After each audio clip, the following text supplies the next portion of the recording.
Wow, hello rafiki yangu. Shalom, shalom. Bwana Yesu apewe sifa. Hakika Mungu ni mwema. Kwa upande wangu Mungu ameendelea kuwa mwema. Nina imani hata na wewe rafiki yangu.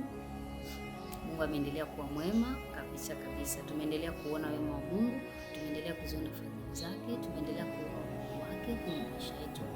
Hivyo hatuna budi kumwambia asante katika mambo yote tunayoona yanayoendelea, vyovyote vile kwenye familia yako na mimi, watu wa nyumbani mwako, hata kwa ajili ya hali zingine zote ambazo zinaendelea.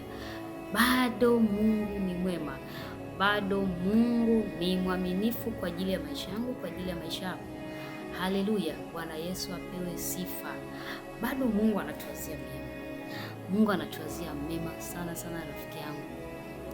Napendaga kusoma ule mstari wa Yeremia 29:11. Anatuwazia mema, anayajua mawazo anayotuwazia ni mawazo ya amani, wala sio ya mabaya. Haleluya, nimefurahi kushare na wewe asubuhi hii. Nimefurahi sana kwa sababu bado Mungu yuko upande wetu sisi kama wana wake, wana wa kwake. Haya, kama wana wa kwake, maana anatukumbusha kila itwayo leo. Unajua, tunasema Mungu anapokukumbusha kitu kama unatakiwa ufanye hiki, unatakiwa ufanye hiki, unatakiwa uende hivi, ni kwa sababu bado anakupenda. Kuna namna ambavyo anatamani uende, kuna namna ambavyo anatamani uwe, kuna namna ambavyo anatamani usimame, kuna namna ambavyo anatamani uwe kwenye njia fulani. Ndio maana Mungu utakuta anakukumbusha hiki, kukumbusha hiki kupitia neno lake. Na leo tutaenda pia kukumbushana kwenye lile andiko letu la Wakolosai. Haleluya, ile Wakolosai tulikuwa tumesoma siku ile mstari mmoja. Sasa tunaendelea kukumbushana kama ambavyo tulikumbushana mara iliyopita, kusema kama Mungu wetu ni Mungu wa kanuni. Mungu wetu ni Mungu wa kanuni. So sisi kama wana wa kwake, sisi kama watoto wa Mungu, hatuna budi kufuata kanuni. Hatuna budi kufuata kanuni zake, kwa sababu huko ndiko kufanikiwa kwetu, huko ndiko kusonga mbele kwetu, huko ndiko kuinuka kwetu, huko ndiko kukua kwetu kiroho na kimwili. So lazima tufuate kanuni za Baba. Haleluya, Bwana Yesu apewe sifa. Kanuni tunazipata wapi? Tunajua tunazipata kanuni kwenye maandiko matakatifu, kwenye Biblia, maandiko yake. Humo ndimo tunapata kanuni. Nafikiri tunajua, ndio maana nasemaga hapa tunakumbushana kusema, mwanangu, kama unataka kufika mahali fulani, lazima ufuate kanuni, lazima ufuate taratibu zake ambazo Mungu anakuambia, Mungu anakufundisha. Vingine ni vitu fulani vidogo vidogo, ila ni vya muhimu sana sana sana sana katika safari yetu ya wokovu. So leo tutaendelea, tutaenda kusoma ile Wakolosai, ile Wakolosai sura ile ya 3.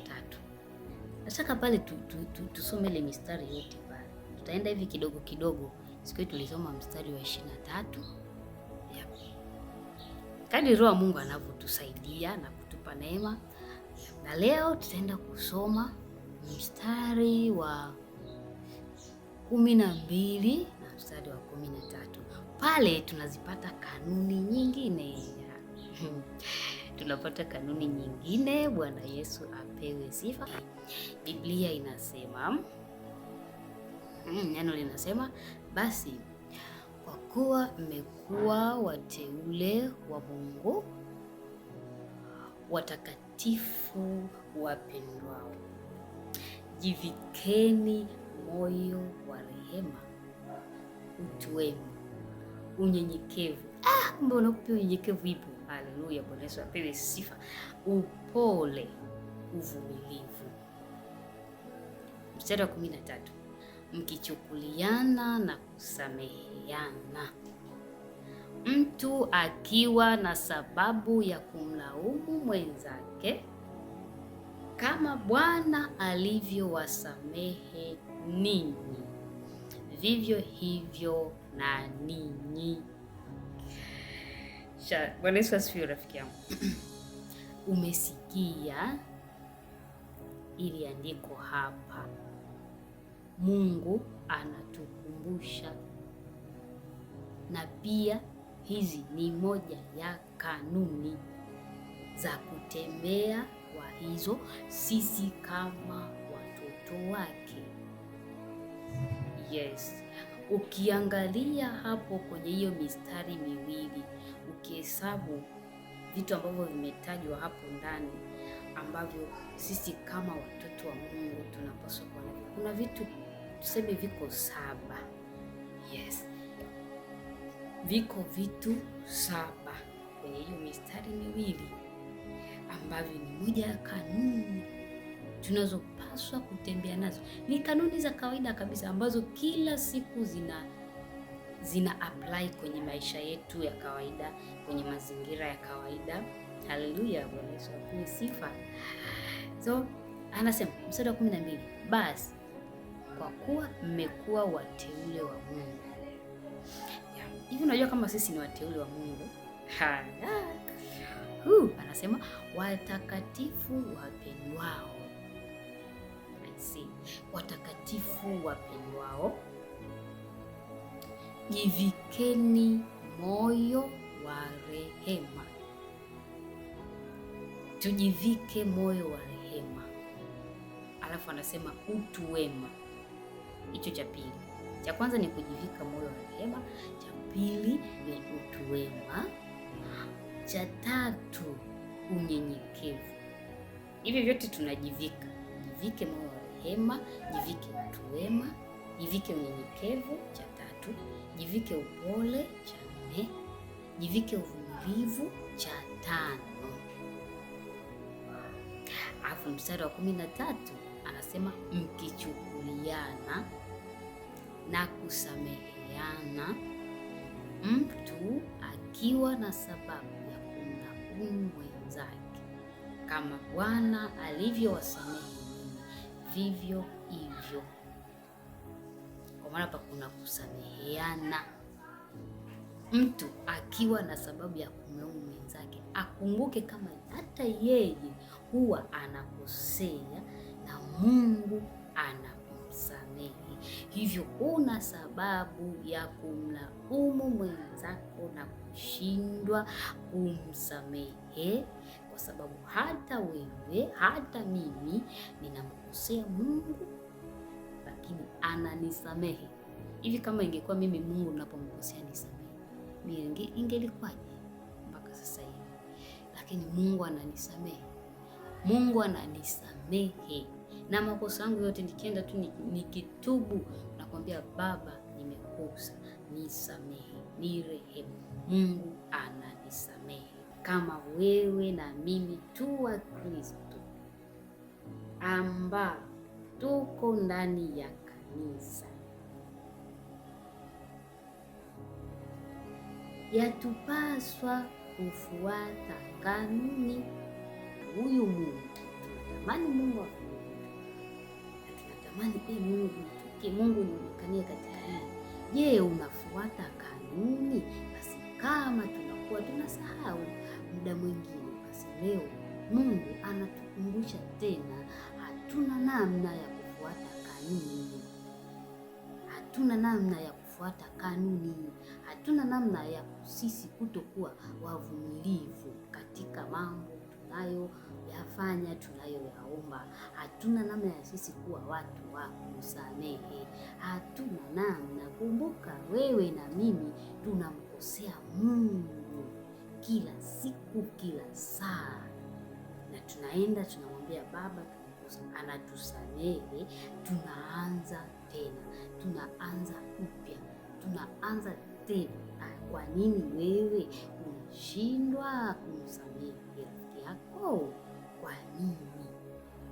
Sasa pale unaposhindwa kusamehe, na andiko limekwambia na kanuni nasema ni usamehe. Kanuni nasemaje? Kanuni nasema hivi, ni kwamba turudi, uwe na moyo, uvae moyo. Ndio maana anatuambia jivike, kusema Biblia ile tafsiri nyingine jivike, huku anasema vaeni moyo. Hebu ingia kwenye maombi ya kuvaa moyo wa huruma, rafiki yangu. Maandiko anasema tuvae. Yamkini hilo vazi la moyo wa huruma tulikuwa hatuna. Leo Mungu anatukumbusha tena tuvae moyo wa huruma. Vaa moyo wa wema, uvae. Hebu ingia kwenye maombi ya kumwambia Mungu, nivalishe moyo wa huruma, nivalishe moyo wa wema, nivalishe moyo wa unyenyekevu, nivalishe moyo wa upole, kwa sababu hivi ndivyo vitu ambavyo nikivivaa ndipo mimi Mungu nitakuona kwenye eneo hili, nitakuona kwenye biashara, nitakuona kwenye utumishi wangu, utaniinua kwa viwango. Bwana Yesu apewe sifa sana sana sana. Haleluya. Unajua Mungu anapokukumbusha kitu fulani ambacho unatakiwa kufanya, ni kwa sababu Mungu anakupenda, kwa sababu Mungu anakupenda. Mtu anayekupenda lazima atakuwa anakukumbusha.